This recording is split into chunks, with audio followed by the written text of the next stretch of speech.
अपने पेट में पल रहे बच्चे के लिए पिता ढूंढने के लिए लड़की ने एक ईमानदार आदमी को चुना और उसके साथ रात बिताई। 10 महीने की प्रेगनेंसी के बाद बच्चा आसानी से पैदा हो गया। आदमी ने बच्चे को ऐसे पकड़ा जैसे उसे कोई कीमती खजाना मिल गया हो, यह सोचकर कि उसका एक खुशहाल और भरा पूरा परिवार है। लेकिन उसे बिल्कुल पता नहीं था कि उसकी गोद में जो बच्चा है उसका पहले से ही कोई और बायोलॉजिकल पिता है। लेकिन जैसे जैसे दिन बीतते गए, फ्रैंक को अपनी पत्नी के अजीब बर्ताव पर शक होने लगा। वह बच्चों को नजरअंदाज करती थी, हमेशा भारी मेकअप करती थी और पूरी रात बाहर रहती थी। ये अजीब बर्ताव उसके दिल में कांटों की तरह चुभ रहे थे। आखिर में एक दिन शक का सब्र का बांध टूट गया और वह अपनी पत्नी के पीछे बाहर जाने से खुद को रोक नहीं सका और उसने जो देखा उससे फ्रैंक का दिल टुकड़ों में टूट गया। जब वह घर पहुंचा, उसने सफाई मांगी कि क्या ये मेरा बेटा है? लड़की ने हंसते हुआ हाँ कहा, लेकिन वो समझ गया था। इस पल ने उसका गुस्सा भड़का दिया और उसने अपने आप उसे जोर से धक्का दे दिया।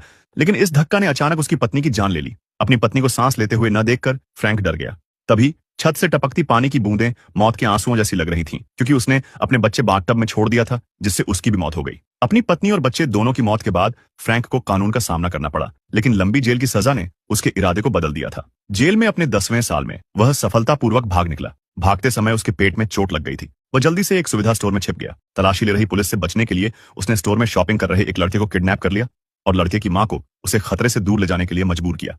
सच कहूं तो ऐसा होना ही था। इस खूंखार अपराधी का सामना करते हुए सिंगल मदर केट अपने बच्चे की जान को ध्यान में रखते हुए उसके बात मानने के अलावा कोई चारा नहीं था। गाड़ी में एक घुटन भरा तनाव भर गया। केट ने कई बार परेशानी के सिग्नल भेजने की कोशिश की, लेकिन फ्रैंक की खंजर जैसी नजर उस पर टिकी रही और आखिरकार उसने अपने बच्चे की सुरक्षा को खतरे में डालने की हिम्मत नहीं की। फ्रैंक ने मां और बच्चे को बंधक बना लिया और आखिरकार केट के घर पहुंच गया और केट ने बिल्कुल भी हिम्मत नहीं हारी। और जैसे ही वह घर में घुसी, उसने जल्दी से अपनी पीठ के पीछे एक छोटा चाकू छिपा लिया और उसने मन ही मन तय किया, अगर फ्रैंक का कोई बुरा इरादा हुआ तो वह अपनी जान देकर भी लड़ेगी। फ्रैंक ने केट के मुश्किल से छिपे डर को देखा और उसने बस दिखावा करना बंद कर दिया। फ्रैंक ने वादा किया कि वह मां और बच्चे को कभी नुकसान नहीं पहुंचाएगा और जैसे ही उसके पैर की चोट थोड़ी ठीक हो जाएगी वह तुरंत चला जाएगा। लेकिन जब टेलीविजन न्यूज में उसकी पत्नी और बच्चे के मर्डर की खबर आई तो मां और बच्चे का डर एक बार फिर बढ़ गया।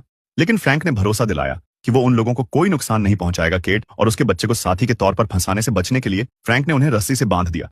लेकिन हालांकि यह एक बंधन था, फ्रैंक की हरकतें अजीब तरह से नरम थीं। उसने सिर्फ सिंबॉलिक तौर पर रस्सी बांधी थी। इस अचानक नरमी ने केट की टेंशन थोड़ी कम कर दी। ऐसा करने के बाद फ्रैंक फ्रिज के पास गया, सामान निकाला और खाना बनाना शुरू कर दिया। उसकी प्रैक्टिस की हुई हरकतों से ऐसा लग रहा था जैसे वह अपने ही घर में हो और उसने केट को खाना भी बड़े ध्यान से खिलाया। अपने सामने ध्यान लगाए बैठे आदमी को देखकर केट थोड़ी हैरान हुई। क्या यह आदमी सच में उतना ही खतरनाक था जितना टीवी पर दिखाया गया था?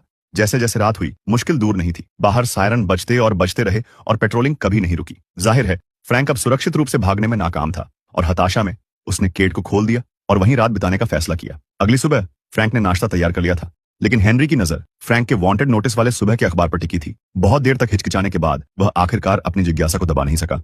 हेनरी को लगा कि यह बस एक बहाना